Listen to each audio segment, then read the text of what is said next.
অর্থনৈতিক সংকট, দ্রব্যমূল্য, মানুষের আয়ের সাথে ব্যয়ের সঙ্গতি নেই, খেটে খাওয়া মানুষ বিপদে আছে। এই সব সমস্যার সমাধান করা আপনাদের দায়িত্ব।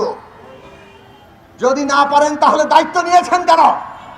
3 মাস হয়ে গেছে, মানুষ আর বেশি দিন আপনাদের সময় দেবে না। অবিলম্বে এই সব ক্ষেত্রে মানুষ তার অগ্রগতি দেখতে চায়। যানবাহনের নিরাপত্তার ব্যবস্থা করেন, দ্রব্যমূল্য কমান, অর্থনৈতিক চ্যালেঞ্জ মোকাবেলা করেন।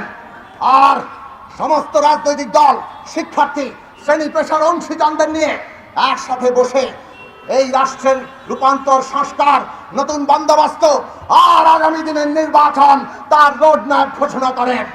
আমরা বাংলাদেশের মানুষ এই সরকারকে সহায়তা করেছি, সমর্থন করেছি।